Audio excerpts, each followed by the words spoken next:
වස්සාන ධර්ම දේශනා. දැන් ලංකාවේ ඇමතිවරයෙක් හිටියා ලක්ෂ්මන් කදිරගාමර කියලා. එතුමාගේ වකුගඩු සවුත් වුණානේ. ඊට පස්සේ මොකද උනේ? එයා ගොඩාක් තැන්වල ගියා නමුත් හම්බුන්නේ නැහැ. ස්වාමින් වහන්සේ කෙනෙක් පරිත්‍යාග කරා. ජීවත් වුණා, සුවපත් වුණා. සන්තෝෂෙට හාමුදුරුවෝ හොයන් ඇවිල්ලා දානයක් දීලා වැඳලා ගියා. ආයි කාලයක් ගියාම ආයි හොයාගෙන ගියා. ආයිත් හොයාගෙන ගියා. නිතර හොයාගෙන ගිහලා හැව ස්වාමින් වහන්සේ මොනවද කෙරෙන්න ඕනේ? මොනවද කෙරෙන්න ඕනේ? ඕන උදව්වක් තියෙනවා නම් කියන්න කියලා. ස්වාමින් වහන්සේ ටිකක් නිශ්ශබ්දලා හිටියා. මහත්තයා මට එකම එක උදව්වක් කරනවද? ඒ මොකද්ද කියලා ඇහුවා. හනිකට ඇහුවා සන්තෝෂයෙන්. මට කරන එකම උදව්ව තමයි කිව්වා ආයෙත් මේ පැත්ත පලාත එන්න එපයි කිව්වා. ඒක තමයි කිව්වා මට කරන එකම උදව්ව. දැන් බලන්න දීලා බලාපොරොත්තුුනේ නැහැ. බෝසතාණන් වහන්සේ වෙස්සන්තර ජාතකයේදී ජාලිය ක්‍රිෂ්ණජින දුන්නා. දීලා ආපහු හොයන්න ගියේ නෑ. උගන්නනවද, ඇඳුම් අරන් දෙනවද, කණ්ඩ දෙනවද මොකුත් දුන්නොත් දුන්නා. අපේ අය එහෙම නෑ. විවාහ මංගල්‍යයක් ගත්තා. දුවෙක් නම් දුව දීලා දුන්නට පස්සේ හොයනවා. පුතාව දීලා දුන්නට පස්සේ හොයනවා. ඇඟිලි ගහනවා. එතකොට එතනත් ප්‍රශ්න, ඔබේ ජීවිතෙත් ප්‍රශ්න. ඒ නිසා යමක් දුන්නොත් දුන්නා. ප්‍රශ්නයක් ඇති වුණොත් මැදිහත් වෙන්න එපා කියනවා නෙමෙයි. එතනින් එහාට ඒ දේ මනසෙන් අයින් කරලා දාන්න. දිනපතා නවතම ධර්ම දේශනා ශ්‍රවණය කිරීමට වස්සාන ධර්ම දේශනා අපගේ YouTube නාලිකාව දැන්ම subscribe කරන්න. බෙල් අයිකනය ක්ලික් කරන්න. වස්සාන ධර්ම දේශනා YouTube නාලිකාව ඔස්සේ ප්‍රචාරය වන මෙම සුමధుර ධර්ම දේශනාව සඳහා පින්බර දායකත්වයෙන් කටයුතු කළේ කඩවත දලුපිටිය නොම්බර 133 සී නිවසේ පදිංචි ශ්‍රියානි රත්නායක මහත්මියයි. එතුමියගේ ප්‍රධාන අරමුණ වන්නේ 2000 වසරේ අප්‍රේල් මාස 5 වන දින අකාල මරණයකට ගොදුරු වී ජීවිතයෙන් සමුගත් ඇන්ටනි නානායක්කාර මහතාට පින් අනුමෝදන් කිරීම පිණිස වස්සාන ධර්මදේශනා YouTube නාලිකාව ඔස්සේ ධර්ම දානමය පින්කමක් සිදු කිරීමයි. අද දේශකයාණන් වහන්සේ කැලණිය වේවැල්දුව ශ්‍රී ඥාන විමලාරාම විහාරවාසී පූජ්‍යපාද දලුගම සමිත ඥාන ස්වාමීන් වහන්සේ. අවසරයි අපේ හාමුදුරුවනේ. සමන්ත චක්ඛවාලීසු අත්‍රා ගච්ඡන්තු දේවතා සද්ධම්මං මුනි රාජස්ස සුනන්තු සග්ග මොක්ඛදං ධම්මස්සවන කාලෝ අයං භදංතා ධම්මස්සවන කාලෝ අයං භදංතා සද්ධම්මස්සවන කාලෝ අයං භදංතා. නමෝ තස් භගවතු අරහතු සම්මා සම්බුද්දස්ස. නමෝ තස් භගවතු අරහතු සම්මා සම්බුද්දස්ස. නමෝ තස් භගවතු අරහතු සම්මා සම්බුද්දස්ස. සදහවත් පින්වත්නි, අදත් සුපුරුදු පරිදි වස්සාන ධර්මදේශනා YouTube නාලිකාව තුලින් ඔබගේ ජීවිතයට ආලෝකයක් ඇති කර ගැනීමට තුන් ලෝකාග්‍ර වූ දස බලධාරී ලෞතර බුදුරජාණන් වහන්සේ විසින් දේශනා කොට වදාළ ඒ උතුම් බණ පදයක් ශ්‍රවණය කරලා සාංශාරික ජීවිතය සුවපත් කර ගැනීමේ බලාපොරොත්තුව පෙරදරි කරගෙන තමයි පින්වත් ඔබ සියලුම දෙනාම මේ දේශනාවේ සඳහා සහභාගී වෙමින් කටයුතු කරන්නේ. අද දේශනාවේ බැතිබර දායකත්වයේ ධර්මින් කටයුතු කරන්නේ කඩවත දලුපිටිය අංක 133 සී නිවසේහි පදිංචි ශ්‍රියානි රත්නායක මහත්මිය ඇතුළු පින්වත් පිරිස. ඒ 2000 වසරේ අප්‍රේල් 5 වන දින අකාල් මරණයට ගොදුරු වූ ඇන්ටනි නානායක්කාර මහතාට පින් අනුමෝදන් කිරීම මූලික කරගෙන තමයි දේශනීය බැතිබර දායකත්වයේ ධර්මින් කටයුතු කරන්නේ. ඒ වගේම මේ ශ්‍රියානි රත්නායක මහත්මියගේ මාර්තු මාස 24 වෙනි දිනට එදුණු ජන්මදිනයේ නිමිති කොටගෙන එතුමියට රත්නත්‍රය ආශිර්වාදය ප්‍රාර්ථනා කිරීම යන උදාරතර අරමුණු පෙරදරි කරගෙන තමයි අද දවසේදී මේ දේශනීය බැතිබර දායකත්වයේ ශ්‍රියානි රත්නායක මහත්මිය ඇතුළු පවුලේ පින්වත් පිරිස දරනු ලබන්නේ. පින්වත්නි, බුදුරජාණන් වහන්සේ ධර්මයේ දේශනා කරේ බුද්ධෝසෝ භගවා බෝධාය ධම්මං දේශේති. අවබෝධ කරගත්තු බුදුරජාණන් වහන්සේ සෙසු පිරිසගේ අවබෝධය සඳහා ධර්මයේ දේශනා කරනවා. දන්තෝසෝ භගවා දමතාය ධම්මං දේශේති. දමනේ විච්චේ භාග්‍යතුන් වහන්සේ සෙස්සංගේද දමනේ පිණිස ධර්මයේ දේශනා කරනවා. සන්තෝසෝ භගවා සමතාය ධම්මං දේශේති. සමතයකටපත් වෙච්ච ශාන්ත භාවයටපත් වෙච්ච ඒ බුදුරජාණන් වහන්සේ සෙස්සංගේද ජීවිතේ ශාන්ත භාවය ඇති කිරීම සඳහා ධර්මයේ දේශනා කරනවා. පරිනිබ්බුතෝසෝ භගවා පරිනිබ්බානාය ධම්මං දේශේති. ඒ පරිනිර්වාණයටපත් වෙච්ච භාග්‍යවතුන් වහන්සේ සෙස්සංගේද පරිනිර්වාණය සඳහා ධර්මයේ දේශනා කරනවා. එතකොට අපිට පැහැදිලි බුදුරජාණන් වහන්සේගේ අරමුණ කුමක්ද කියලා. අපි දන්නවා ලෝකේ විවිධ ලෙඩ රෝග තියෙනවා.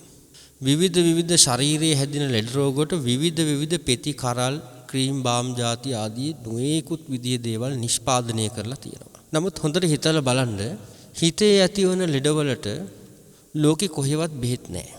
හිතේ තියෙන ලෙඩේට එකම බෙහෙත බුදුරජාණන් වහන්සේගේ ධර්මය. හිතේ තියෙන ලෙඩ අපිට පේන්නේ නැහැ. ලෝභ, ද්වේෂ, මෝහ තමයි හිතේ තියෙන පළවෙනිම ලෙඩේ අපිට තියෙන.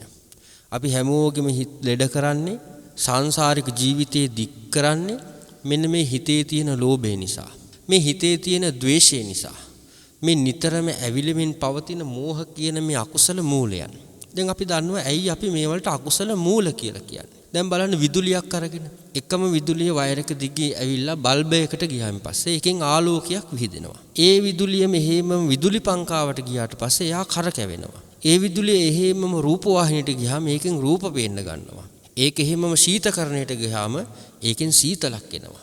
ඒක එහෙමම හීටර් එකකට අපි කියනවා වතුර උණු කරණයකට ගියාට පස්සේ ඒකෙන් රස්නයක් නිකුත් වෙනවා. දැන් බලන්න මේ හැම උපකරණයකටම යන්නේ එකම විදුලිය. හැබැයි ඔබ තේරුම් ගන්න ඕනේ වෙන්නේ වැඩ හතරක්. එකම විදුලිය වුණාට වැඩ හතරක් වෙනවා. ඒ වගේ ලෝභය, ද්වේෂය, මෝහය අනිකුත් ඇති වෙන සෑම ප්‍රශ්නයකටම ප්‍රධානතම හේතුව තමයි එක්ක ලෝභයක් මුල් වෙනවා, එක්ක ද්වේෂයක් මුල් වෙනවා, එක්ක මෝහයක් මුල් වෙනවා. දැන් බලන්න ලෝකේ රටවල් අතර යුද්ධ ඇති වෙන්නේ මොකක් නිසාද? ලෝභ නිසා, ද්වේෂ නිසා, මෝහ නිසා. ගෙවල් වල මිනිස්සු උදේ පාන්දර නැගිට වෙලේ ඉඳන් රෑ නිදා ගන්න වෙලාව දක්වා රණ්ඩු කරන්නේ මොකක් නිසාද? එක්ක ලෝභ, එක්ක ද්වේෂ, එක්ක මෝහ.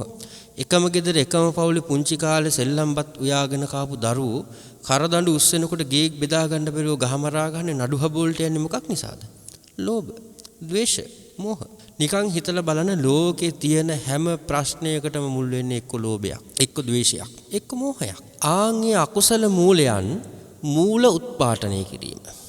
මූල උත්පාටනය කියලා කියන්නේ සම්පූර්ණ සහ මුලින්ම උගුලලා දාන එක. දැන් කෙලෙස් යටපත් කිරීමේ ක්‍රම කීපයක් තියෙනවා. එකක් තමයි තදංග ප්‍රහාණ කියලා කියන්නේ. තදංග ප්‍රහාණය කියලා කියන්නේ తాවකාලිකව ටික වෙලාවකට. දැන් අපි දාන දෙනකොට පිනක් දහමක් සිද්ධ කරනකොට දාන දෙනකොට ලෝභය නැහැ. දාන දීලා පැය 3-4-5ක් යනකොට ආපහු ලෝභය මතුවලා එන්න පුළුවන්. සිල් රකින්නකොට සිල් සමාදන් වෙලා ඉන්නකොට සමහර විට කෙනෙකුට ද්වේෂයක් මෝහයක් නැති වෙන්න පුළුවන්. හැබැයි සිල් පවාරණය කරලා ගෙදර එනකොට කවුරු හරි කෙනෙක් වැරදිලා කකුල පෑගුවොත් එහෙම වැලිමිටෙන් එකක් අනින්න හිතෙන්න පුළුවන්. අන්න බලන්න తాවකාලිකව කෙලෙස් යටපත් වුණා. ඊළඟට තියෙනවා දෙවෙනි ක්‍රමය තමයි වික්ඛම්බන ප්‍රහාණය කියලා කියනවා. විකම්බනයක් කරනවා කියලා කියන්නේ ධ්‍යාන මගින් කාලයකට කෙලෙස් නවත්තාගෙන ඉන්නවා. හැබැයි අපි හොඳට මතක තියාගන්නට ඕනේ කෙලෙස් හිත යට තැම්පත් වෙලා තියෙනවා. තමන්ගේ චිත්ත ශක්තිය නිසා ඒ කෙලෙස් ඇවිස්සෙන්නේ නැහැ. ඒ කියන්නේ ගහක වුණත් මුලින්ම ඉගිල්ලුවේ නැති වුණොතින් නැවත දළු දානවා. ආන් ඒ වගේ ධ්‍යාන මගින් කාලයකට කෙලෙස් යටපත් කර ගැනීමේ ක්‍රමයක් තියෙනවා. මේ ක්‍රම දෙකම බුදුරජාණන් වහන්සේගේ සමය බුදු සමයෙන් පරබාහිර සමයන් වලත් පැවතිච්ච කාරණා දෙකක්. බුදුරජාණන් වහන්සේ පෙන්වලා දෙනවා සමුච්ඡේද ප්‍රහාණය කියලා. සමුච්ඡේද කියලා කියන්නේ සහ මුලින්ම නැවත හට නොගන්න ආකාරයට කෙලෙස් යටපත් කරන ක්‍රමයට කියනවා සමුච්ඡේද ප්‍රහාණය කියලා. දැන් අපි මහන්සි ගන්න ඕනේ මේ කෙලෙස් සමුච්ඡේද ප්‍රහාණය කරන්න. අපි හැමෝගෙම හිතවල කෙලෙස් තියෙනවා. බන කියන මගේ හිතෙත් කෙලෙස් තියෙනවා. වෙලාවකට ලෝභ ඇවිස්සෙනවා, වෙලාවකට ද්වේෂ, වෙලාවකට මෝහ. එතකොට මේ ලෝභ, ද්වේෂ, මෝහ පාලනය කරන්නේ මොකෙන්ද? අන්න පාලනය කරන එකම දේ තමයි ඖෂධය බුදුරජාණන් වහන්සේගේ ධර්මය. යේකේචි ඕසදා ලෝකේ විජ්ජන්ති විවිධා බහු ධම්මෝසද සමං නත්ති ඒතං පිවත භික්ඛවෝ. මහණෙනි, ලෝකේ ඖෂධ වර්ග විශාල ප්‍රමාණයක් තියෙනවා. නමුත් ධර්මයේ හා සමාන ඖෂධයක් මේ ලෝකේ කොහේවත්ම අපිට දකින්නට පුළුවන් කමක් ඇති වෙන්නේ නැහැ. ඒ නිසා අපිට ධර්ම ඖෂධය කියන එක පානය කරන්න අවස්ථාව ලැබිලා තියෙනවා. ක්ෂණ සම්පත්තියක් ලැබිලා තියෙනවා. සමහර වෙලාවට අපිට හොඳට අහන්න පුළුවන්කම තියෙද්දිත් අපි අහන්නේ සමහර වෙලාවට ජීවිතේ කිසිම වැදගත්කමකට නැති නරක දේවල් තමයි අපි අහන්න පුරුදු වෙන්නේ. ඒ නිසා අපි හොඳට තේරුම් ගන්නට ඕනේ ජීවිතේ නරක දේ බැහැර කරලා යහපත් දේ ගන්න. ඒ දේ කරන්න පුළුව මිනිස්සෙකුට විතරයි. දැන් අපි අහල් තිනවා කිරියෙන් දියර වෙන් කළ හසමෙන් පවර කියලා. කිරියෙන් දියර වෙන් කරන්න පුළුව හංසයට කියනවා වගේ මිනිස්සයාට පුළුවන්කමක් තියෙන්න ඕනේ ජීවිතේට හොඳ දේ කියන්නේ මොකක්ද නරක දේ කියන්නේ මොකක්ද කියන එක. දැන් අපි සමහර වෙලාවට අන්තර්ජාලය මගින් හෝ මෙම ධර්මදේශනාව ශ්‍රවණය කරනකොට අපිට බොහොම සුළු වෙලාවකින් එක ඇඟිල්ලක් පාවිච්චි කරලා මේ ධර්මදේශනාව නවත්තන්න පුළුවන්. එක ඇඟිල්ලයි යන්නේ අපිට ඒකට. නමුත් අපි තේරුම් ගන්නට ඕනේ බුද්ධිය කියන එක ප්‍රඥාව කියන එක තියෙන මනුස්සයා අන්තර්ජාලයෙන් උනත් හොඳ දේ ජීවිතයට ගන්නවා. මොකද හේතුව මිනිස්සුන්ට ජීවිතේ තේරෙන්න ගන්නේ කරදරයක් වුණාම. නිකන් හිතලා බලන්න. සමහරට ජීවිතේ කිසිම කරදරයක් නැතුව තියෙද්දි අපි නිකන් නූල කැඩිච්ච සරුංගලයක් වගේ පාවෙලා ගිහිල්ලා කොහේ හරි තැනක වැටෙනවා. අපි පාවෙනකොට හිතන්නේ අපිට කිසිම ප්‍රශ්නයක් නැහැ. අපිට කිසිම ගැටලුවක් නැහැ. අපි අමුතුවෙන් පව් කරන්නේ නැහැ. ඒ නිසා අපි මොකටද අමුතුවෙන් පින් කරගන්නේ? ඒ නිසා ඔබට මේ ෂණ සම්පත්තිය කියන එක කන් ලැබුණා, ඇස් ලැබුණා. ලැබිච්ච කන් හොඳ දේවල් වලට පාවිච්චි නොකළොත් ඔබට ඔබේ කන අහිමි වෙන්න පුළුවන්. ඒකයි ධර්මය. දැන් සංස්කෘත ශ්ලෝකයක් තියෙනවා මුඛං පවිත්‍රං යදි බුද්ධ වාක්‍යං චින්තේ පියස්මින් කරුණා ගුණක්ඛයාත් පාදම් පවිත්‍රං ගමනං සුබංච හස්තම් පවිත්‍රං ප්‍රදදාති දාන මුඛම් පවිත්‍රං යදි බුද්ධ වාක්‍යං බුද්ධ වාක්‍ය බුදුරජාණන් වහන්සේ කවදාවත් නරකක් දේශනා කළා නැහැ. අනන්ත සංසාරේ පාරමිතා පුරනකොට මුසාවක් කියලා නැහැ. කවදාවත් කිසිසේත්ම මොනම හේතුවක් නිසා බෝසතාණන් වහන්සේගේ මුවින් මුසාවක් ගිලිහිලා නැහැ. මුසාවක් බැනලා නැහැ. ඒ නිසා අනන්ත සසර බොරු කියපු නැති නිසා අදටත් බුද්ධ වචනේ කාටවත් කියන්න පුළුවන් අනේ බලන්නකෝ බුදුහාඳුරන්ට මෙන්න මෙතන වැරදිලානේ. අතන කියපු සූත්‍රයේ කියපු එක නෙමෙයි මෙතන තියෙන්නේ. මෙතන තියෙන සූත්‍රයේ තියෙන එක නෙමෙයි අතන තියෙන්නේ. අනේ බුදුහාඳුරන්ට පටලැවිලානේ. කාටවත් පුළුවන් දැන් අපි වචනයක් කිව්වොත්, අපි රචනයක් ලිව්වොත්, වචනයක් කිව්වොත්, අපි කතාවක් කරොත්, ඒවා කපලා කොටලා සාරාංශ කරලා ගත්තොත් එහෙම වචන 10යි 15යි තියෙන්නේ. බුද්ධ දේශනාවේ සූත්‍රයක් අරන් බලන්න ඔබ කිසි කෙනෙකුට මෙන්න මේ වචන මෙතෙන්ට වැඩි. මේ වචන මෙතෙන්ට ගැලපෙන්නේ නැහැ. ඒකට හේතුවක් තියෙනවා. බුදුරජාණන් වහන්සේ දේශනා කරපු දේවල් එදත් එකයි, අදත් එකයි, හෙටත් එකයි. දැන් බලන්න බුදුහාඳුරු බුද්ධ දේශනාවේ සඳහන් වෙනවා දුවනකොට කැත පුද්ගලයෝ ඉන්නවා. රාජකුමාරයා දුවනකොට කැතයි දුවන්න එපා කියලා කියනවා. අලියා දුවනකොට කැතයි දුවන්න එපා කියලා කියනවා. කාන්තාව දුවනකොට කැතයි දුවන්න එපා කියලා කියනවා. ඊළඟට භික්ෂුව දුවනකොට කැතයි දුවන්න එපා කියලා තියෙනවා. මේ හතර දෙනා දුවනකොට කැතයි.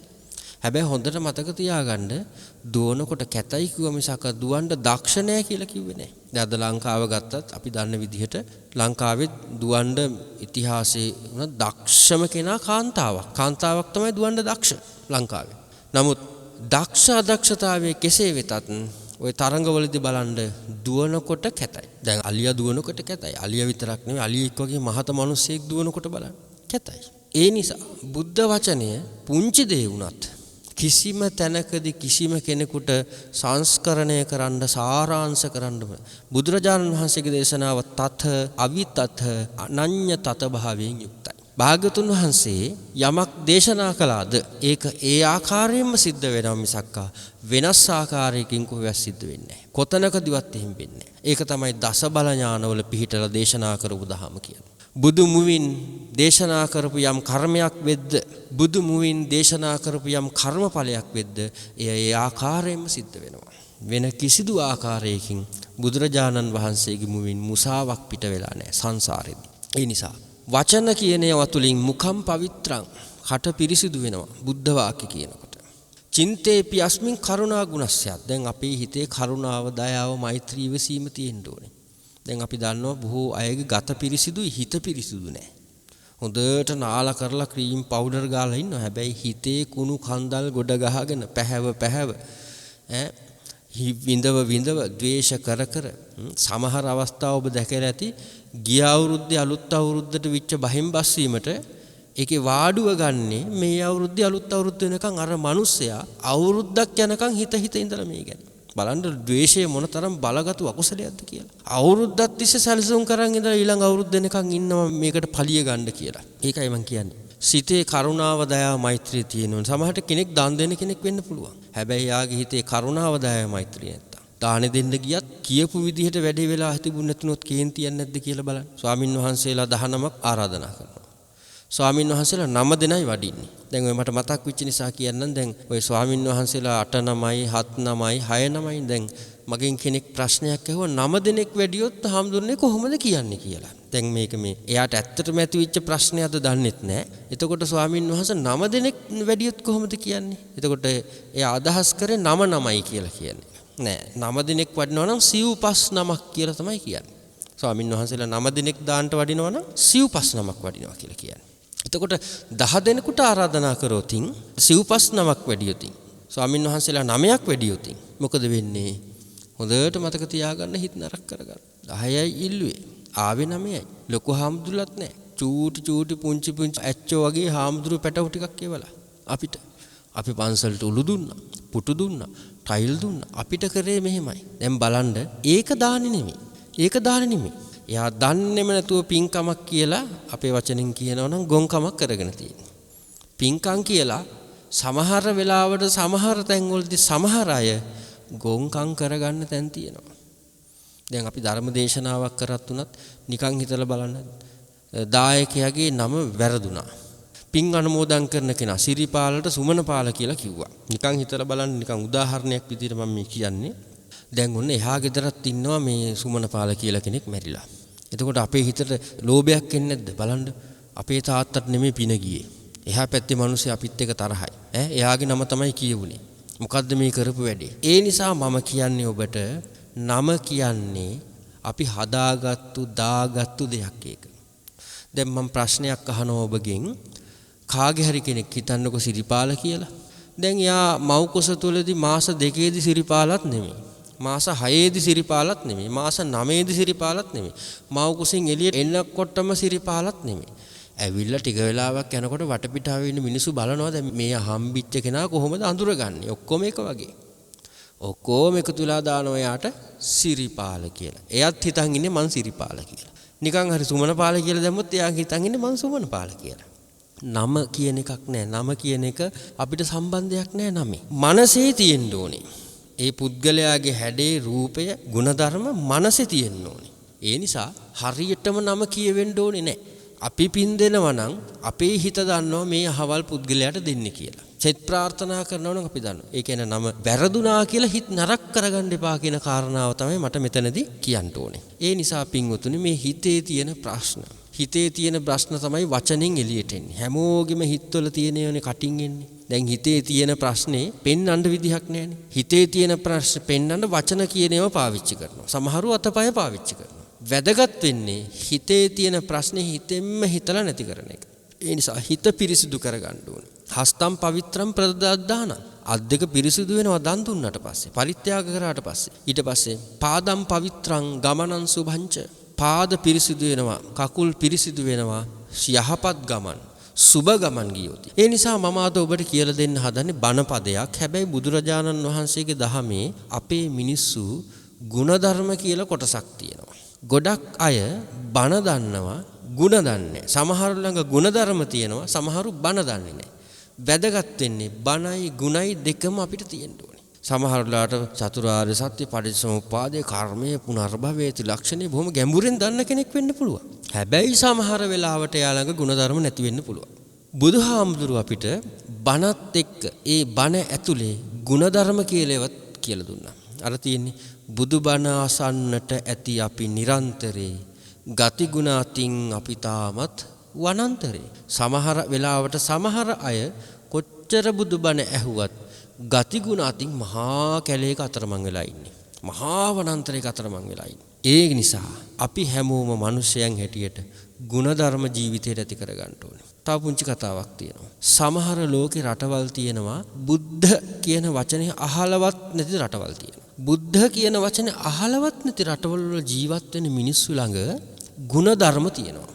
මම මේ කියන්නේ බෞද්ධයෝ අව탁සේරු කරනවා නෙමෙයි. ලෝකේ උතුම්ම පිරිස තමයි බෞද්ධයෝ කියලා කියන්නේ. මේ ලෝකේ උතුම්ම කෙලෙහි ගුණ සලකන මිත්‍රශීලී මිනිස්සෙකුට hina වෙලා කතා කරන මිනිස්සු ඉන්න මේ රටේ. ලෝකේ ගොඩාක් රටවල් වල යන්න ඕනේ තේරුම් ගන්න. මේ අපේ රට ගත්තට පස්සේ අපේ රටේ හොඳම මිනිස්සුත් ඉන්නවා. ඒ අනිත් පැත්තෙන් නරකම අයත් ඉන්නවා. හොඳම අයයි නරකම අයයි ඔක්කොම ඉන්නේ මෙහි.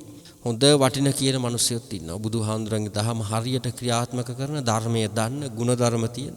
දැන් බලන්න විදේශ රටකට ගියාට පස්සේ සමහර රටවල කෙනෙකුගෙන් පාරක් ඇහුවාම පාර කියන්නේ නැහැ. සමහර පාර ඇහුවොත් කේන්ති යනවා යාට. අපේ රටේ මිනිස්සෙක්ගෙන් ඩිංගක් අහලා බලන්න පාර කොහොමද කියලා. කඩේ ඉඳලා එළියට ඇවිල්ලා අතපය දික් කරලා මෙහෙන් යන්නත් පුළුවන්. ඒ පාර කියනවා මදිවට එතෙන්ට යන තව පාරවල් 3-4කුත් කියනවා. හැබැයි එහෙම කිව්වම අර මිනිහයාට පාර හොයාගන්නත් බැරි වෙනවා. හිත හොඳ වැඩි කමට කියන්නේ. ඒ නිසා අපි හොඳට මතක තියාගන්නට ඕනේ ගුණධර්ම කියලා කොටසක් තියෙනවා බුදුහාමුදුරන්ගේ දේශනාවල. දැන් බලන්න අපි අපේ ඉඩමට අපේ ගෙදරට අපේ වත්ත පිටියට ආදරය කරාට මේ මහා පාරට ආදරේ නැහැ.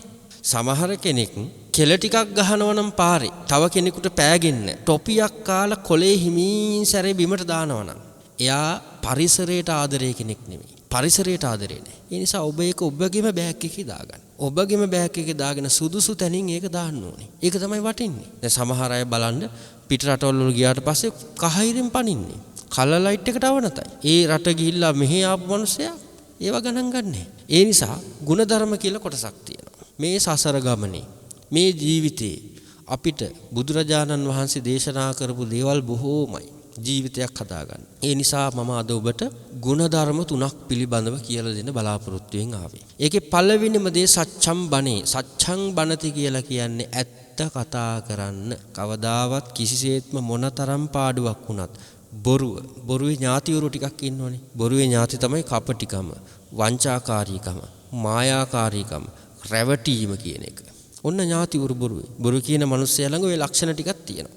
ඒ බොරුව, කපටිකම, වංචාව, රැවටීම කියන එක සම්පූර්ණ ජීවිතයෙන් දෙයක් නැත්තම් නැහැයි කියලා කියන්න කවදාකවත් බය වෙන්න එපා. දැන් අපේ රටේ ගොඩාක් දුරට 1000ක් අතේ තියාගෙන 2000ක වැඩ කරන්න හදනවා. අතේ තියෙන්නේ 1000යි ජීවත් වෙන්නේ 2000ක් තියෙන විදියට. එහෙම වෙන්න එපා. ඔබ කවදාවත්ම වෙන කෙනෙකුට පේන්න තියෙන බව පෙන්වන්න එපා. ඒක තමයි අපේ තියෙන එකම දුර්වලතාවය. ගෙදර ඉද්දි අපිට පොල් සම්බොලයි බතු යති. හැබැයි ඥාතිවරු වෙනකොට ඒක මදි. මම කියන්නේ එහෙම සකස් කරන්න එපා කියලා. නමුත් ඔබට පුළුවන් දේ හැම තැනකදීම ඔබට පුළුවන් දේ පමණක් කරන්න. සමහර වෙලාවට සමහර අය ගෙයක් හදාගන්න ගියාට පස්සේ බලන්න අනවශ්‍ය විදියට ණය අරගෙන අනවශ්‍ය විදියට මහ විශාල ණයක් අරගෙන යාන්තම් ගේ අටව ගන්න. හොඳේ. යාන්තම් ඔන්න ස්ලැබ් එක දාලා කණු ටික දාලා බිත්ති ටික බැඳ ගන්න. එතනින් එහාට යාට ඒක හදාගන්න බෑ. එතනින් එහාට මොකද වෙන්නේ? ගෙවල් වල මිනිස්සු බැන අවුරුදු 10ක් 15ක් වාරික ගෙවනවා. වාරිකට ගෙවනවා. මේ මිනිස්සුන්ට කන්න නැහැ. හරියට සන්තෝෂයක් නැහැ. අන්තිමට මොකද වෙන්නේ? මේ ණයගත්තු මිනිසයා ජීවිත කාලෙම ණය ගෙවනවා. ගේ හදාගන්න වෙන්නෙත් නැහැ. එහෙමම මැරලා යනවා. පුළුවන් දේ ඔබට පුළුවන් දේ පමණක් ජීවිතේ පටන් ගන්න. ආත්ම විශ්වාසය කියලා දෙයක් තියෙන්න ඕනේ. මට මේ දේ කරන්න පුළුවන් කියන එක. ඒ විශ්වාසය Taman තුලින්ම හැදෙන්න ඕන දෙයක් ඒක. ඒ නිසා පළවෙනි කාරණාව තමයි සච්ඡම් බණති. ඇත්ත කතා කිරීම. මොනවද මේ ඇත්ත කතා කිරීම කියලා කියන්නේ? දැන් අපි දන්නවා වචන කියලා කොටසක් තියෙනවා. මේ සත්‍යවාදී වචන, පිරිසිදු වචන, යහපත් වචන ජීවිතයක් ආලෝකමත් කරනවා. අපිට ඇත්ත කතා කරනවා නම් ලෝකේ ඕනම තැනක, ඕනම විදිහක, ඕනම පුද්ගලයෙක් ළඟට ගියාම ඕනම ආයතනයක යාට පිළිගැනීමක් තියෙනවා සත්‍ය කතා කරන කෙනාට. ඒ කතා කරන වචන තුලින් මිනිස්සෙක් හොඳ පැත්තට ගන්න පුළුවන්. අපි කතා කරන දැන් බලන්න තිරිසන් සතෙක් අරගෙන බල්ලෙකුට බොහොම ආදරෙන් කතා කරන්න අපි අර අසුරු සැනක් ගසලා චුච්චුක් ගාලා කතා කරන්නේ ළඟට. එයා ළඟට ඇවිල්ලා බිම දිගෑරිලා වැඳලා කකුල් ලෙව කාලා නොඑක් ಜಾති කරනවා. චිප් චිප් ගෑවොත් මොකද වෙන්නේ? පණ කඩාගෙන දුවනවා. සතෙකුට උනත් චුච්චුක් ගාන එකක් තේරෙනවා. චිප් චිප් ගාන එකක් තේරෙනවා. ජාතක කතාවක් තියෙනවා නන්දි විශාල ජාතකේ කියලා. ඒ නන්දි විශාල කියන වෘෂභයා සාන්තු නායකයා තමන්ගේ ස්වාමියා ඔට්ටුවක් අල්ලනවා ගල් 500ක් අදින්න. ඔට්ටුව පටන් ගත්ත අදුව කුල උසුලුව කුල කියලා පරුස වචනයෙන් සාන්තු නායකයා තමන්ගේ ස්වාමියා තමන්ගේ වෘෂභයාට තලනවා කෙවිතකින්. එයා අඩියක් ඉස්සරහට තියන්නේ. ඔට්ටුව පරාදයි. පස්සේ කියනවා කතා කරලා ඔයා මට බැන්න, තැලුවා, පරුස වචනෙන් කතා කරා. හොඳින් කතා කරන්න. මම 500ට 1000ක් අදිනවා. ඇදලා පෙන්නන්න. ආයි ඔට්ටුවක් කෙල්ලුවා 1000ක්. ඇදපම් පුතේ කියලා ඔළුව අත ගෑ විතරයි. අර සතා ගැල් 1000 මැද්දා. සතෙක් වුණත් ඒකයි මං කියන්නේ මේ ජාතක කතාවක තියෙන එකක්. සතෙක් වුණත් කැමති යහපත් වචන වලින් කතා කරන්න. නිකන් හිතලා බලන්න. කෙනෙකුට එන්න කියන එකද සමහරු කියන එනවා. අන්තිමට වායන්නක් දානවා. යන්න කියන එකද හොඳ යනවා. කන්න කියන එකද හොඳ කනවා. කනවා ඔය තියෙන්නේ. නේද? ඒ නිසා හොඳට මතක තියාගන්න. එන්න යන්න කන්න. ගෙවල් වලුණත් හැම තැනකදීම ප්‍රශ්න ඇති වෙන්නේ අපි කතා කරන වචනේ ස්වභාවයට අනුව. කතා කරන වචනේ රිද්මයක් තියෙනවා. ඒ රිද්මයට අනුව කෙනෙකුගේ හිත නරක වෙනවා. ඒ නිසා යහපත් වචන, හොඳ වචන කතා කරන්න. මොකද හේතුව කට කියන එක ගත්තට පස්සේ කට පරිස්සම් කරගන්න බුදුරජාණන් වහන්සේ ශික්ෂාපද 4ක් දැම්මා. මුසාවාද, පිසුනා වාච, පරුසා වාච, සම්පප්පලාප කියලා. වෙන මොහොකටවත් ඔච්චර දාලා නැහැ. කට පරිස්සම් කරගන්න. කටින් වෙන වැරදි 4ක් තමයි ඔය. ඔය 4ටම ලොක් 4ක් දාලා තියෙන්නේ. ඒ නිසා වචන පරිස්සම් කරගන්න. කොච්චර කතා කරන්නේ නෑම කියලා හිතුවත් දන්නේම නැතුව එයා කතා කරලා ඉවරයි. විතක්කෙත්වා විචාරෙත්වා පච්චා වාචං බින්දත මහණෙනි හිතලා බලලා කල්පනා කරලා පසුව වචන බින්දින්න ඕනේ. සමහරු වචන කිව්වට පස්සේ දුක් වෙනවා. අපරාධ කිව්වේ. නොකියේ ඉඳ තිබ්බා. සැර වැඩි වුණාද දන්නෙත් නෑ. බලන්න වචනේ කිව්වට පස්සේ දුක් වෙලා වැඩක් නෑ. ඒ නිසා වචනයක් කතා කරන්න ඉස්සෙල්ලා බුදුරජාණන් වහන්සේ කිව්වා හිතන්න. හිතලා කතා කරන්න. මම මේ දේ කියනවද නැද්ද? ඒ නිසා හොඳට මතක තියාගන්න කෙනෙකුට රන් රිදී මසු කහවණු දුන්නත් වැඩක් නෑ. කතා කරන වචන සවුත්තු නම්. ඒ මනුස්සයාට අරිත් කෙනා එපා වෙනවා. ඒ මනුස්සයාට එපා වෙනවා. රන් රිදී මසු කහවණු දීලා රස මසවුලෙන් පෝෂණය කරත් වැඩක් නෑ. වචන ආදරෙන් ආමන්ත්‍රණය කරන්නේ නැත්තම්. ඔබ ගහක් ළඟට ගිහිල්ලා ආදරෙන් ගහට කතා කරලා වතුර ටිකක් දාන්න. ගහ පළ දරනවා, මල් හැදෙනවා. ගහට බැන පරුස වචන කී දාන්න වතුර ටිකක්. ගහ පළ දරන්නේ, මල් ටිකක් හැදෙන්නේ නැහැ. ඒ නිසා සිත් පිත් නැති ගස් කොළන් පවා කැමති යහපත් වචන කතා කරනවට. ඒ නිසා සත්‍යවාදී වෙන්න. යහපත් වචන කතා කරන්න. ඇත්ත කියන්න හැම වෙලාවකදීම. ඔය සෙන් කතාවක් තියෙනවා. සෙන් පන්සලක ස්වාමින් වහන්සේලා 4 දෙනෙක් හිටියා. උන්වහන්සේලා 4 දෙනා එක එක්කෙනාට සාකච්ඡා කරගත්තා. අදින් සතියක් යනකම් කිසි කෙනෙක් කතා කරන්නේ නැතුව භාවනාවක් කරමු කියලා. ඒක තමයි නීතිය. නීතිය තමයි සතියක් යනකම් කතා කරන්නේ නැහැ. භාවනාවක යෙදෙමු කියලා. ඔන්න පළවෙනි දවසේ රෑ වීගෙන එනකොටම එක හාමුදුරු කෙනෙක් පන්සල ඇබිත්තියට කිව්වා මේ දැන් මේ රෑ වීගෙන එන්නේ. අර පහන පත්තු කරලා මෙන්න මෙහෙන් එල්ලන්න කිව්වා. ඕක දැකපු දෙවෙනි හාමුදුරුවෝ ඇයි ඔය ඇබිත්තියත් එක්ක කතා කරේ? දැන් අපි පොරොන්දු වුණානේ මේ කවුරුත් කතා කරන්නේ නැතුව ඉමු කියලා. ඇයි කතා කරේ කියලා ඇහුවා. ඕක දැකපු තුන්වෙනි හාමුදුරුවෝ කිව්වා ඔයාලා දෙන්නම මේ වැඩසටහනෙන් අයින් කරනවා. මොකද මගේ ඇස් දෙකටම දැක්ක ඔයාලා දෙන්න කතා කර ඉන්නවා. ඕක දැකපු හතරවෙනි හාමුදුරුවෝ කිව්වා උඹලා තුන් දෙනාම මෝඩයෝ. මං විතරයි ඔන්න කතා කරේ නැත්තේ කියලා. දැන් බලන්න මොකද වෙලා තියෙන්නේ? දන්නේම නැතුව 4 දෙනාම කට ඇරලා. ඒ වගේ වැඩ සමහර වෙලාවට අපිටත් වෙනවා. අපි දන්නේම නැතුව කතා කරන්න ඕන තැන කතා කරන්නේ නැති දේවල්, අනවශ්‍ය දේවල් කට ඇරගෙන කතා කරලා අන්තිමට මුළු ජීවිත කාලෙම පසුතැවෙන තැන් තියෙනවා. ඒ නිසායි කියන්නේ පළවෙනි කාරණාව සත්‍යවාදී වීම. රැවටීම, කපටිකම, වංචාව කියන එක ජීවිතෙන් අයින් කරලා දාන්න ඕනේ. මොකද හේතුව කවදා හරි දවසක කෙනෙක්ව රැවටුවොතින් සසරේ කර කැවිලා ඇවිල්ලා තමන් ඒ විදිහටම රැවටෙනවා. ඒකයි කර්මය. දැන් අපි දන්නවා ජීවිතයේ ගොඩාක් අය සමහර අයට විවාහ වෙන්න විදිහක් නැහැ. රූපෙත් තියෙනවා, ධනයක් තියෙනවා, රස්සාවක් තියෙනවා. මහා පුදුමි කියන්නේ විවාහ වෙන්න කෙනෙක් නැහැ. හොයනවා හම්බෙන්නේ නැහැ. ඇයි? අන්න සසරේ අතරමං කරලා. දැන් ඔබ හිතන්න එපා මේ දේශනේ අහන් ඉන්න කෙනෙක් මමත් එහෙනම් කරලා ඇති කියලා. ඒක අපිට හරියටම කියන්න බෑ ඔබට හිමුනේ ඇයි කියලා. සමහරට ඔබ අම්මා නිසා තාත්තා නිසා ඔබගේ විවාහය කල් ගියා වෙන්න පුළුවන්. අපිට ඒ කර්මය කියන එක බුදුවරයෙකුට විතරයි හරියටම කියන්න පුළුවන්. නමුත් බොහෝ දුරට සංසාරෙදි කෙනෙක් අතරමං කරලා තියෙනවා. ඒ අතරමං කරපු එක ඔන්න මේ ජීවිතේදී සමහර විට ස්වාමියා නැතුව ජීවත් වෙන්න වෙලා, දරුවත් එක්කලා ස්වාමියා අයින් වෙලා ගිහිල්ලා, එයා වෙන බිරිඳක් එක්ක ගිහිල්ලා, අර දරුවත් එක්ක අරයා තනි වෙලා ජීවිතේ අසරණ වෙලා. ඒ නිසයි මං කියන්නේ කර්මයක් රැස් කරනවා නම් ඒකේ වෙලෙම හිතලා කල්පනා කරලා ඒක යටපත් කරන්න. සසරට ගෙවන්න ඉඩ තියන්න යන්න එපා. වැරද්දක් වෙන්න යනවා නම් හොද්දට හිතලා කල්පනා කරලා ඒ වැරද්දේ වෙලෙම නතර කරලා දාගන්න. මොකද හේතුව සමහර වැරදි පුරුදු බවටපත් වෙනවා. බොරු කියන්න පුරුදු වුණොත් කට ඇරියොත් කියන්නේ බොරු. හොරකම් කරන්න පුරුදු වුණොත් මොනතරම් සල්ලි තිබ්බත් හොරකම් කරන්නමයි හිත. මාත් වතුර බොන්න පුරුදු වුණොත් ප්‍රශ්න ඇතා හෝ නැතා හෝ ඒ මිනිසයා බලන්නෙම බොන්නමයි බලන්නේ. සල්ලාලියෙක් වුණොත් කාමයේ වරදව හැසිරුණොත් මොනතරම් ශ්‍රියාකාන්තාවව තරම් වටින බිරිඳක් හම්බුණත් වැඩක් නැහැ. ඔහු යන්නෙම පරදාර සේවනයේට. ඒ නිසා සසරට නරක දේවල් පුරුදු කරගන්න එපා. ඒවා හිතලා කල්පනා කරලා මේ ජීවිතේදීම ඉවරම කරලා දාන්න. කර්ම ගෙනියන්න හදාගන්න එපා. කර්ම රැස් කරගන්න එපා. ඒ නිසා පින්වතුනි සත්‍යවාදී වෙන්න. දැන් බලන්න එක කතාවක් තියෙනවා. එක රජ කෙනෙක් ඉන්නවා භර්තෘහරි කියලා. මේ රජතුමාට බොහෝම රසවත් අඹ ගෙඩියක් හම්බුණා. රජතුමා අගමහේසියට දෙන්නේ නැතුව රජතුමා බැලුවා මේක බොහෝම වටිනා අඹ ගෙඩියක්. මේක මේ රජවරුන්ට විතරක් හම්බෙන එකක්. මේක එසේ මෙසේ අඹ ගෙඩියක් නෙමෙයි. මේක මං කන්න හොඳ නෑ. මේක මං කැමැතිම කෙනාට දෙන්න ඕනේ කියලා රජතුමා මොකද කරේ? රජතුමාට ඉන්න අනියම් බිරිඳක් අන්තක්පුරේ. හොර රහසේම ගිහිල්ලා කලවරේ යාට දුන්නා. මෙන්න ඔයාට අඹ ගෙඩියක් කියලා. ඒ බිරිඳ බැලුවා මේක බොහෝම රසවත් වටින රජවරුන්ට හම්බෙන එකක්. කලාතුරකින් හම්බෙන්නේ. මේක මං කන්න හොඳ නැහැ. මං කැමැතිම කෙනාට දෙන්න ඕනේ කියලා ඒ බිරිඳටත් ඉන්න අනියම් පුරුෂයෙක්. හොරෙන් ගිහිල්ලා ඒ පුරුෂයාට දුන්නා. ඒ පුරුෂයා බැලුවා මේක එසේ මෙසේ අඹ ගෙඩියක් නෙමෙයි. මේක බොහොම වටින එකක්. මේක රජවරුන්ට හම්බෙන එකක්. මේක මං කන්න හොඳ නැහැ. මං කැමැතිම කෙනාට දෙන්න ඕනේ කියලා ඒ පුරුෂයාටත් අනියම් බිරිඳක් ඉන්න. හොරෙන් ගිහිල්ලා යාට දුන්නා. ඒ බිරිඳ බැලුවා මේක එසේ මෙසේ අඹ ගෙඩියක් නෙමෙයි. මේක රජවරුන්ට හම්බෙන එකක්. මේක මං කන්න හොඳ නැහැ. මං කැමැතිම කෙනා රජතුමානේ. හොරෙන්ම ගිහිල්ලා දෙන්න ඕනේ කියලා කලවරේම ගිහිල්ලා රජතුමනි මෙන්න ඔයාට අඹ ගෙඩියක් කියලා දුන්නා. දීපු ගමන් මොකද උනේ? වැඩේ හවු වුණා. රජතුමා දැනගත්තා මට දීපු කාන්තාවටත් කෙනෙක් ඉන්නවා. මම අඹ ගෙඩිය දීපු කාන්තාවටත් කෙනෙක් ඉන්නවා. සියලුම දෙනා නැසේවා මාත් නැසේවා කියලා රජසපත ඇරලා වනගත වුණා. බලන්න එක්කෙනයි රැවට්ටුවේ. කරකැවිලා අන්තිමට ජීවිතේ තමන්ම රැවටෙන මට්ටමටපත් වුණා. ඒ නිසා කපටිකම වංචාව බොරුව කියන එක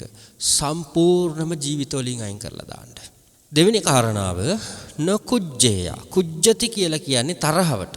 අපි කියන්නේ තද වෙනවා කියලා කියන්නේ. කේන්ති යනවා කියලා කියන්නේ. දැන් ඇත්තටම මේ තරහව කියලා කියන්නේ මොකක්ද? දැන් දවසක් මම දේශනයක් කරනකොට ඇහුවා විශාල පිරිසක් එනවා කේන්ති යන අය අතුස්සන්න කිව්වා. විශාල පිරිසක් අතිස්සුවා. මං කිව්වා දෙන්නෙක් විතර නැගිටලා ඔය අයගේ කේන්තිය පෙන්වන්න මේ දැම්ම බෙහෙතක් දෙන්නම් මං. ඒ අය කියනවා අනේ ස්වාමින් වහන්සේ අපිට කේන්ති යනවා. හැබැයි දැන් නම් පෙන්වන්න බෑ ඒක. දැන් බලන්න. කේන්ති අපිට එනවා නම් කේන්ති අප එකක් නම් අපිට ඕනලාට පෙන්වන්න පුළුවන් වෙන්න ඕනේ.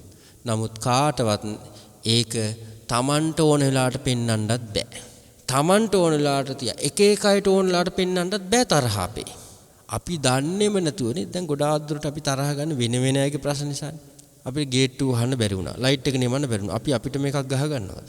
අපි අපිටම බැන ගන්නවද? වෙන කෙනෙක් ලයිට් එක නෙමලා නැත්තම් කියපු දේ ගෙනල්ලා නැත්තම් දැන් අපි කඩේට ගිහලා අපිට මොන හරි අමතක වෙනවා. අපිට කේන්ති යන්නේ නැහැ. වෙන කෙනෙකුට කියලා එයා ගෙනාව නැත්තම් කේන්ති යනවා.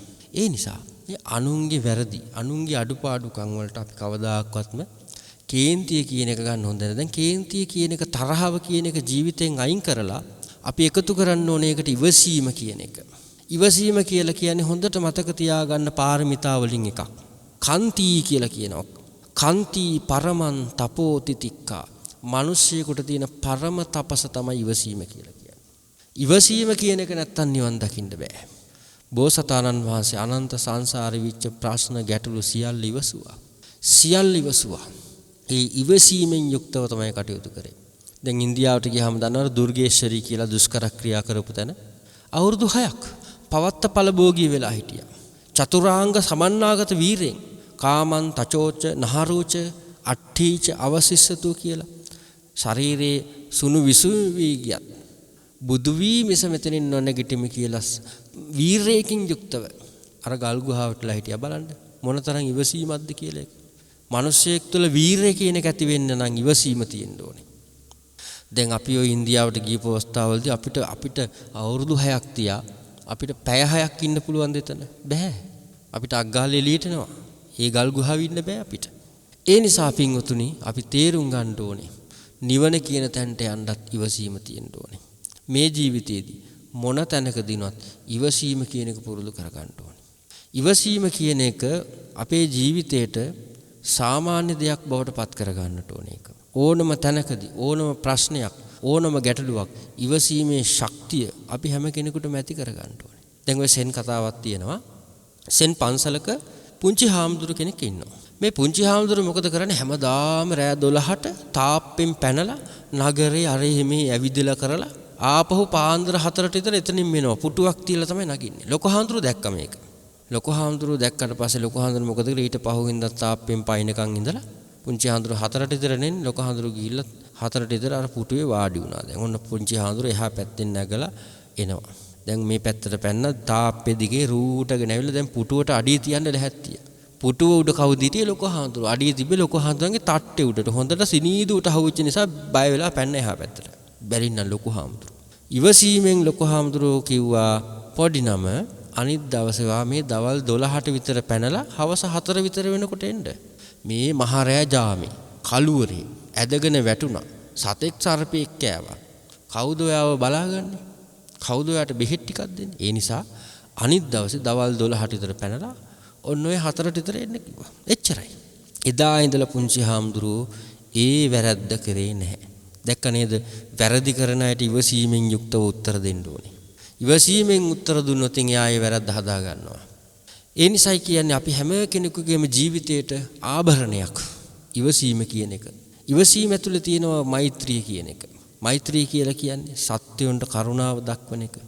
සියලු සත්වයෝ සුවපත් වේවා කියන ප්‍රාර්ථනාව ඉවසීම කියන ගුණය ඇතුලේ අන්තර්ගත වෙලා තියෙන බව හොඳට මතක තියාගන්නට ඕනේ. ඒ නිසා ඕනම තැනකට ආයතනයකට ගියත් එහෙමයි. සමහරට ගිය මුල් කාලේ ප්‍රශ්න ඇති වෙන්න පුළුවන්. ගැටුම් ඇති වෙන්න පුළුවන්. කැපිලි කෙටලි තියෙන්න පුළුවන්. දැන් ගොඩාක් අය කියන්නේ අනේ ස්වාමීන් වහන්සේ මට හරි කැපිල්ල මෙතනින්. කැපිල්ල කියලා කියන්නේ. ඉතින් අපි හොඳට හිතන්න ඕනේ අපි ගිය රස්සාවකට. ඔය කැපිල්ල විදිහට එන්නේ මොනවද වැඩ? ඒ ආයතන එයාට වැඩ වැඩි කරනවා නම් නේද? එයා හිතන්න ඕනේ මම කරන්නේ රස්සාවක්. මට වැඩ වැඩි වෙන එක හොඳයි. මට එතකොට සාධාරණ විදිහට මුදලක් උපයන්න පුළුවන්. කියලා. ඒ නිසා ඒ හැම තැනකදීම ඉවසන්න ඕනේ. ඉවසීම කියන එක පුරුදු කරගත්තොත් අපේ ජීවිතේ සාර්ථක කරගන්න පුළුවන්. දැන් මේක තව සෙන් කතාවක් තියෙනවා. ඒකටම එක මහාචාර්යවරයෙක් සෙන් පන්සලකට ගිහිල්ලා කිව්වා ස්වාමීනි මට සෙන් උගන්වන්න කියලා. අර ස්වාමීන් වහන්සේ ගිය ගමන් මොකද කරේ? ඉදලක් දුන්නා. සෙන් නේවනේ උගන්වන්න ඉගෙන ගන්න. ඕන් ඔය මිදුලතු ගන්න කිව්වා. අර මනුස්සයා දඩ බඩ ගාලා මේක අතු ගාලා ඔක්කොම කරලා පිරිසිදු කරලා හනිකට ආවා. ඇවිල්ලා කිව්වා ස්වාමීනි හරි දැන් උගන්වන්නකො එහෙනම්. එහෙනම් මෙන්න මේ කොස් අරගෙන මකුල් දැල් ටික කරලා මේ ආවාසේ අතු ගන්න. ඒකත් කරා. හරි ස්වාමීනි දැන්වත් උගන්වන්න. එහෙනම් කලගෙඩි වගේක් තියෙනවා. පල්ලෙහාට ගෙනහිල්ලා වතුර පුරවන් එන්න කිව්වා. පුරවන් ආවා. ස්වාමීනි දැන්වත් උගන්වන්න. එහෙනම් කැලේට ගිහලා දර ටිකක් අහුලන් එන්න කිව්වා. ඒකත් අහුලන් ආවා. ස්වාමීනි දැන්වත් උගන්වන්න කිව්වා. එහෙනම් දර ටික ලිපේ දාලා කලගෙඩි ටික රත් කරන්න කියද්දිම අර මිනිහයාට තරහ ආවා. කේන්ති ආවා. ඉවසීම පැන්නා. ගත්ත දර පොල්ලක් අර ස්වාමීන් වහන්සේට ගහන්න හදනකොටම අර සෙන් හාමුදුරුවෝ කිව්වා ඔන්න පළවෙනි සෙන් පාඩම කියලා දුන්නා. ඒ මොකද්ද? ඉවසීම. ඉවසීම. ඒ නිසා ඔබ ආයතනයක් හෝ ගෙදර හෝ හැම තැනකදීම ජීවිතේට වැදගත්ම කරන ආභරණ ඉවසීම කියන එක පුරුදු වෙන්න. තුන්වෙනි කාරණාව තමයි දජ්ජා පස්මිම්පි යාචිතෝ. එන යන අයට නැහැ බෑ නොකියා දන් හැන්දක් පූජා කරන්න පුරුදු වෙන්න. දැන් අපි දන්නවා මේ ජීවිතේ දානීය තරම් අමාරු දෙයක් ලෝකෙ කොහෙවත් නැහැ. දැන් අර ඔටුවෙක් යතුරු සිදුරකින් ඇදලා ගන්නවා වගේ වැඩක් තමයි සාක්කුවේ මොන්ඩර කොළ දෙකක් අරගෙන දෙනවා කියලා කියන්නේ.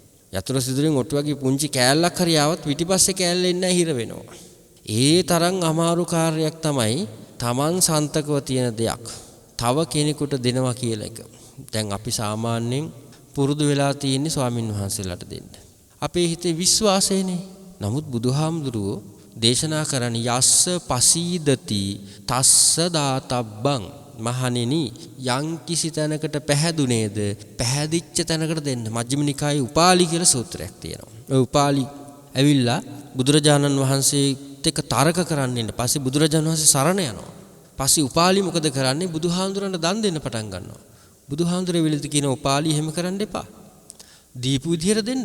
කාට දුන්නත් පින් සිද්ධ වෙනවා. ඒ දීපු දාන නිගණ්ඨනාථ පුත්ත ඇතුළු ශ්‍රාවක පිරිසට එහෙමම දෙන්න. ඒ වෙලෙදි උපාලි කියනවා පුදුමයි ශ්‍රමණ බවත් ගෞතමේ. මම නම් අහලා තිබි මෙච්චර කාලයක් මයිහ මේව දාතබ්බං න අඤ්ඤේසං. මම අහලා තිබ්බේ ශ්‍රමණ බවත් ගෞතමියෝ මේ අපිටම දන් දෙන්න.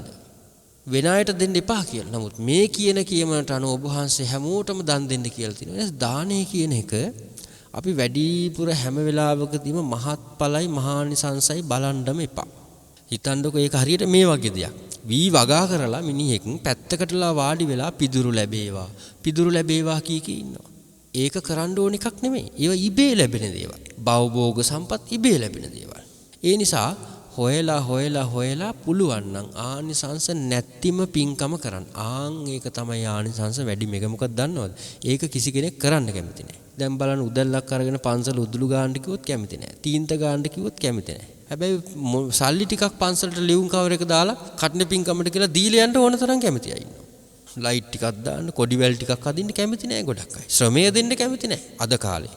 මිනිස්සු ධනෙ දෙන්න කැමතියි පන්සලට. ශ්‍රමය දෙන්න කැමති නැහැ. ශ්‍රමය දෙනකොට ශ්‍රමයත් එක්ක කාලෙත් යනවා. ඒ දෙක තමයි වටින්නෙම. වටිනම දේ ඒ දෙක. ශ්‍රමය දෙන එක, මහන්සි වෙන එක, දාඩිය ටිකක් හලන එක, පන්සල වෙනුවෙන්, පින්කමක් වෙනුවෙන්, යහපතක් වෙනුවෙන් තමන්ගේ ශරීරයේ දාඩිය ටිකක් වැය කරන එක මහා පිනක් ඒක. මහා පින්කමක්. දැන් අපි දන්නවා මග මානවකයා කොච්චර පින්කම් කරාද, කොච්චර ශ්‍රම දාන කරාද. සක්‍ර දේවේන්ද්‍රයා වෙලා ඉපදුනා. ශ්‍රමය දන් දෙන්න ඕනේ. ඒක නිසා අපි හොඳට පුරුදු වෙන්නට ඕනේ. අපි ජීවිතේදී මහත්ඵල මහානිසංස පැත්ත නෙමෙයි. ස්වාමින් වහන්සේ කෙනෙකුට උනත් දානයක් දෙනකොට ආනිසංස පැත්ත බලන්න එපා. මොකද්ද බලන්න ඕනේ? ප්‍රයෝජනවත් පැත්ත බලන්න.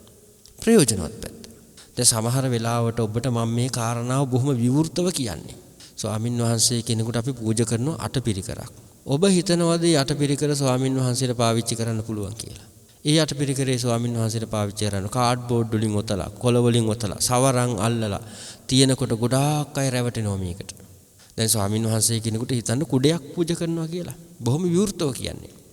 කුඩයක් පූජා කරනකොට කඩෙන් කුඩයක් රුපියල් 500ක් දීලා ගන්නවා. ස්වාමින් වහන්සේට කුඩයක් පූජා කරනවා. ස්වාමින් වහන්සේට පාවිච්චිද කුඩ දෙක තුනක්ම තියෙනවා. දැන් බලන්න කබඩ් එක වටේට කුඩ ටික එල්ලලා තියන් ඉඳලා ප්‍රදර්ශන කෞතුක භාණ්ඩයක් විදිහට මේක පාවිච්චි කරන්න බෑනේ. නේද? ස්වාමින් වහන්සේට ආර්ථික ප්‍රශ්න එන්න පුළුවන්. ගෙවල් වල ප්‍රශ්න එන්න පුළුවන්. ලෙඩ හැදෙන්න පුළුවන්. ස්වාමින් වහන්සේ කෙනෙක් හදිසි ස්පිරිතාලට එනවා ත්‍රිවිල් එක. යන ගමන් හයර් එක දෙනවලු ත්‍රිවිල් එකේ මහත්තයාට කුඩයක් දෙනවා. මේ කුඩේ තියාගන්න එනං හයර් එකට කියලා ඒ මොනසේ ඒක ගන්නෙ නැහැ. පාමසියට බෙහෙත් ටිකක් ගන්න යනකොට තුවායකු සබංගෙට දෙහිකු ගෙනියනවා. ඒ මොනසේ ඒක ගන්න කැමති නැහැ. ස්වාමින් වහන්සේ අසරණ වුණායින් පස්සේ ස්වාමින් වහන්සේට සිද්ධ වෙනවා කුඩේ විකුණන්න. ස්වාමින් වහන්සේ වෙලෙන්දෙක් නෙමෙයි. ස්වාමින් වහන්සේකින් පිරිකර ගන්න කෙනෙක් එනවා පන්සලට. එයා රුපියල් 250ට අරන් යනවා. එයා 250ට ඉල්ල ආයිත් 450ට කඩේට දෙනවා. කඩේ එක්කෙනා ඔය අයට 500ට දෙනවා. ආයි ඒ කුඩේ හාමුදුරන්ට දෙනවා. හාමුදුරුවෝ ආයි 250ට දෙනවා. ආයි එයා 400. මේක නිකන් කර කැවෙනවා. පටිච්ච සමුප්පාද වගේ කර කැවෙනවා කුඩේ. ඒ නිසා මම කියන්නේ ඔය ස්වාමින් වහන්සේ කෙනෙකුට බාහිර දෙයක් පූජා කරනවා නම් උන්වහන්සේ සම්මුඛ වෙලා කතා කරලා අහලා අප්‍රයෝජනවත් වෙන දේ මොකක්ද කියලා බලලා පූජා කරන්න. දැන් සමහරව අටපිරිකර පූජා කරන්න කැමති දවසක් මගෙන් ඇහුවා ස්වාමින් වහන්සේ අඩුවට අටපිරිකරක් ගන්න නැද්ද කියලා. මං ඇහුවා මොකටද ඔක අඩුවට හොයන්නේ? මං ඇහුවා කීයට විතරද? 1000කට විතර එකක්. අනේ මං කිව්වා ඔබගේ අතේ තියෙන 1000 නම් 1000 පූජා කරන කෙනාට දෙන්න. දැන් බලන්න අපිට මහත්ඵල මහානිසංසත් ඕනේ. අටපිරිකරක් පූජා කරන්නත් ඕනේ. හැබැයි ඒ පිරිකරට වියදම් කරන්න අපි ලෝභයි. ඒකෙන් පිනක් සිද්ධ වෙන්නේ නැහැ. දැන් අපි මල් ටිකක් ගන්න ගියත් එහෙමනේ. අඩුවට මල් හොයනවනේ හැමතැනම ගිහිල්ලා. ගාන වැඩි මෙතන වැඩි අතන වැඩි කී. දැන් බලන්න මිනිස්සු මත් වතුර බොන්න යනවා. කවදාක්වත් කියනවද මේකේ ගාන වැඩි? මත් ඇබෑරුමකට ගිහිල්ලා කියනවද ඩිස්කවුන්ට් එකක් දෙන්න බැරිද? ගාන වැඩි පොඩ්ඩක් අඩු කරලා දෙන්න බැරිද කියලා කියනවද? නෑ. මිනිහෙක් රෙදි කෑල්ලක් ගන්න ගියාට පස්සේ අටපිරිකරක් ගන්න ගියාට පස්සේ මලක් පහනක් ගන්න ගියාට පස්සේ අපෝ වැඩිනේ පොඩ්ඩක් අඩු කරලා දෙමු එහෙනම් ඈ 3-4ක්ම ගන්නවනේ. කවදාකවත් ඇබෑරුමකට ගිහිල්ලා කියන්නේ මේ බෝතල් 2-3ක් ගන්නවා පොඩ්ඩක් ඩිස්කවුන්ට් එකක් දාලා අඩු කරලා දෙන්න ගාන වැඩි කියලා කියන්නේ. ඒක වැඩි වුණත් කොච්චර වැඩි වුණත් ඒ මනුස්සයෙක් ගන්නවා. ඒ නිසා හොඳ දෙයට වියදම් කරන්න අපි ලෝභ වෙලා තියෙනවා. නරක දෙයට අපි ඕන තරම් වියදම් කරන්න කැමති වෙලා තියෙනවා. ඒ නිසා හොඳට මතක තියාගන්න අපි හැම කෙනෙකුම ජීවිතේදී දානයක් කියලා කියන්නේ Taman සන්තකව තියෙන දෙයක්. පරිත්‍යාගශීලී චේතනාවල් පෙරදරි කරගෙන තව කෙනෙකුගේ සුඛ විහරණය සඳහා දෙනවා මිසක් දීපු දේ පිළිබඳවයි බලාපොරොත්තු වෙන්නවද නැහැ. දැන් ලංකාවේ ඇමතිවරයෙක් හිටියා ලක්ෂ්මන් කදිරගාමර කියලා. එතුමාගේ වකුගඩු සවුත් වුණානේ. ඊට පස්සේ මොකද උනේ? එයා ගොඩාක් තැන්වල ගියා නමුත් හම්බුන්නේ නැහැ. ස්වාමින් වහන්සේ කෙනෙක් පරිත්‍යාග කරා. ජීවත් වුණා, සුවපත් වුණා. සන්තෝෂයට හාමුදුරුවෝ හොයන් ඇවිල්ලා දානයක් දීලා වැඳලා ගියා. ආයි කාලයක් ගියාම ආයි හොයාගෙන ගියා. ආයිත් හොයාගෙන ගියා. නිතර හොයාගෙන ගිහලා හැව ස්වාමීන් වහන්සේ මොනවද කෙරෙන්න ඕනේ? මොනවද කෙරෙන්න ඕනේ? ඕන උදව්වක් තියෙනවා නම් කියන්න කියලා. ස්වාමීන් වහන්සේ ටිකක් නිශ්ශබ්දලා හිටියා. මහත්තයා මට එකම එක උදව්වක් කරනවද? ඒ මොකද්ද කියලා ඇහුවා. හනිකට ඇහුවා සන්තෝෂයෙන්. මට කරන එකම උදව්ව තමයි කිව්වා ආයෙත් මේ පැත්ත පලාත ඉන්න එපයි කිව්වා. ඒක තමයි කිව්වා මට කරන එකම උදව්ව. දැන් බලන්න දීලා බලාපොරොත්තුුනේ නැහැ. බෝසතාණන් වහන්සේ වෙස්සන්තර ජාතකයේදී ජාලිය ක්‍රිෂ්ණජින දුන්නා. දීලා අපව හොයන්න ගියේ නෑ උගන්නනවද ඇඳුම් අරන් දෙනවද කණ්ඩ දෙනවද මුකුත් දුන්නොත් දුන්නා. අපේ අය එහෙම නෑ. විවාහ මංගල්‍යයක් ගත්තා දුවෙක් නම් දුව දීලා දුන්නට පස්සේ හොයනවා. පුතාව දීලා දුන්නට පස්සේ හොයනවා. ඇඟිලි ගහනවා. එතකොට එතනත් ප්‍රශ්න ඔබේ ජීවිතෙත් ප්‍රශ්න. ඒ නිසා යමක් දුන්නොත් දුන්නා. ප්‍රශ්නයක් ඇති වුණොත් මැදිහත් වෙන්න එපා කියනව නෙමෙයි. එතනින් එහාට ඒ දේ මනසෙන් අයින් කරලා දාන්න. මොකද හේතුව දන් දීමෙන් වෙන්න ඕන හිතේ සැනසීම සහනය. ඒ නිසායි මං කිව්වේ දානේ ලේසි නෑ. බෝසතාණන් වහන්සේ පටන් ගත්තෙත් දානෙන් අවසන් කරෙත් දානෙන්. ශක්‍ර දේවේන්ද්‍රයා බැලුවා බෝසතාණන් වහන්සේගේ පාරමිතා සම්පූර්ණ වෙලා තියෙනවද කියලා. බැලිනම් දානේ සම්පූර්ණ නෑ. පරමත්ත පාරමිතාව සම්පූර්ණ නෑ. ආරාධනා කරා. මනුලොවට ගිහිල්ලා පරමත්ත පාරමිතාව සම්පූර්ණ කරලා එන්න කියලා. ආන් එතෙන්ද තමයි දාන පාරමිතාව සම්පූර්ණ කරගන්නට පුළුවන්කමක් ඇති වුණේ. එතනදී හැකියාව ඇති වුණේ එතනදී. ඒ නිසා පින්වතුනි ඔබගේ ජීවිතයේ තුලදී හැම වෙලාවකදීම ශ්‍රමය දෙන්න පුළුවන්. Taman දන්න දෙයක්, Taman දන්න ධර්ම කාරණාවක්. දැන් ධර්ම දානය කියන එක ස්වාමින් වහන්සේ කෙනෙකුට විතරක් කරගන්න පුළුවන් දෙයක් නෙමෙයි. ධර්ම දානය කියන එක ගිහි ඔබටත් කරන්න පුළුවන්. ඔබ මේ අහපු බණ ටික තව කෙනෙකුට කියලා දෙන්න. සියලු දාන අතරින් අංක 1 ධර්ම දානය. ඇයි එහෙම කියන්නේ? දැන් මිනිස්සෙක් කෙනව බඩගින්නේ. ඒ මිනිසට හොඳට බඩ පිරෙන බත් එකක් බෙදලා දෙනවා. මේ මිනිසයා මේක කාලා මොකද කරන්නේ? මේ බොරුවක් කියාගන්න පණ නැතුව හිටු මිනිසයා මෙන්න බොරු කියන්න ගන්නවා. හොරකමක් කරන්න පණ නැතුව මිනිසයා අපි දිබ්බත් එක්කලා හොරකම් කරනවා. මෙන්න මත් වතුර බොනවා. කෑමේ ලෝලු දීලා කෙනෙක් හොඳ පැත්තට ගන්න බෑ. හැබැයි මේ මිනිසයාට බණ ටිකක් කියනවා. ධර්මයේ කියලා දෙනවා. කර්මයේ කියලා දෙනවා. සංසාරය ගැන කියලා දෙනවා. අර මිනිසයා බොරු ටිකක් හරි කියන එක අඩු කරා. එකක් හරි අඩු කරගනි. හොරකම් කරපික ටිකක් හරි අඩු කරගන්න බලයි. අන්න බලන්න ධර්මයේ තුලින් ජීවිතය හදලා දීපු හැටි. එළෝලු හොදි වෑංජන වලින් කෙනෙක් හොඳ පැත්තට ගන්න බෑ. ධර්මයේ තුලින් කෙනෙක් හොඳ පැත්තට ගන්න පුළුවන්. ඒකයි සබ්බ දානං ධම්ම දානං ජින. සියලු දානයන් අතරින් ධර්ම දානය දිනනවා කියලා අපිට ඉගැන්වුවේ ඒකයි. ඒ නිසා ඔබ මේ ධර්ම දාණයට දායකත්වයේ ධර්මින් කටයුතු කරන්නට යෙදෙනවා. ඒ නිසා අද අපි හැම කෙනෙක්ම විශාල පිරිසකට මේ වස්සාන ධර්මදේශනා YouTube නාලිකාව තුලින් විශාල පිරිසකට අද ඔබ බණ අහන්නට අවස්ථාව සලසා දුන්නා. ඒක ධර්ම දානමේ පින්කමක් ඒක. මේ දේශනා නැවත තව කෙනෙක් අහන්න මේවා අන්තර්ජාලයේ තියෙනවා. මේ දේශනේ අහන්න අපි හොඳට මතක තියාගන්නට ඕනේ. මේ වලට දායකත්වයේ දරපු අයට පින් සිද්ධ වෙන්නේ. ධර්මය අහන්න. සමහරට මේ දේශනා අවුරුදු 40ක් 50ක් යනකම් උනත් අන්තර්ජාලයේ තියෙන්න පුළුවන්. ඊට වැඩි කාලයක් යනකම් උනත් තියෙන්න පුළුවන්.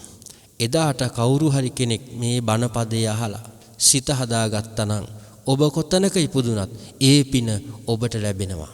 ඒ නිසයි මේ ධර්ම දේශනා මේ පින්කමේ වටිනාකම දක්වලා තියෙන බුදුරජාණන් වහන්සේ.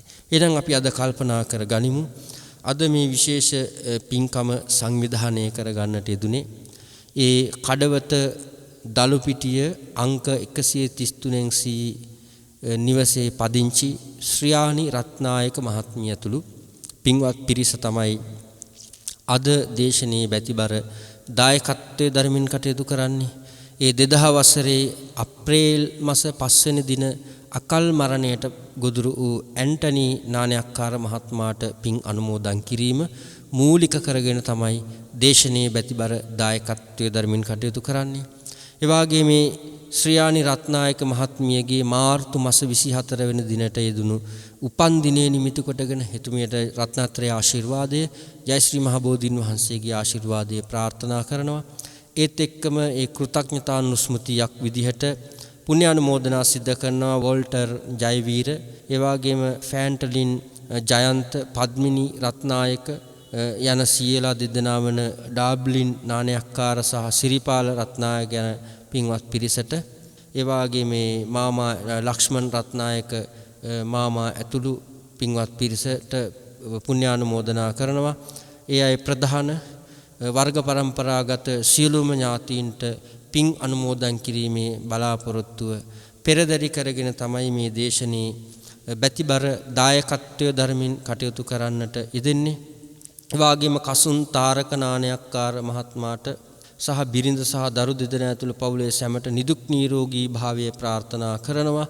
දේශකයාණන් වහන්සේ ඇතුළු ඒ වස්සාන ධර්මදේශනා YouTube නාලිකාවේ කාර්ය මණ්ඩලයට සෙත් ප්‍රාර්ථනා කිරීම මූලික කරගෙන තමයි අද දවසේදී මේ දේශනේ බැතිබර දායකත්වයේ ධර්මින් කටයුතු කරන්නට යෙදෙන්නේ. ඒ නිසා ඔබගේ සිතැඟි රත්නත්‍රයේ ආශිර්වාදයෙන් මස්තක ප්‍රාප්ත වේවා කියලා ප්‍රාර්ථනා කරනවා. ඒ වගේම සසර වසනතුරු නිවන් දකින්නතුරු අසත්පුරුෂ අධම අඥානයන්ගේ ඇසුරක් නොලැබේවා.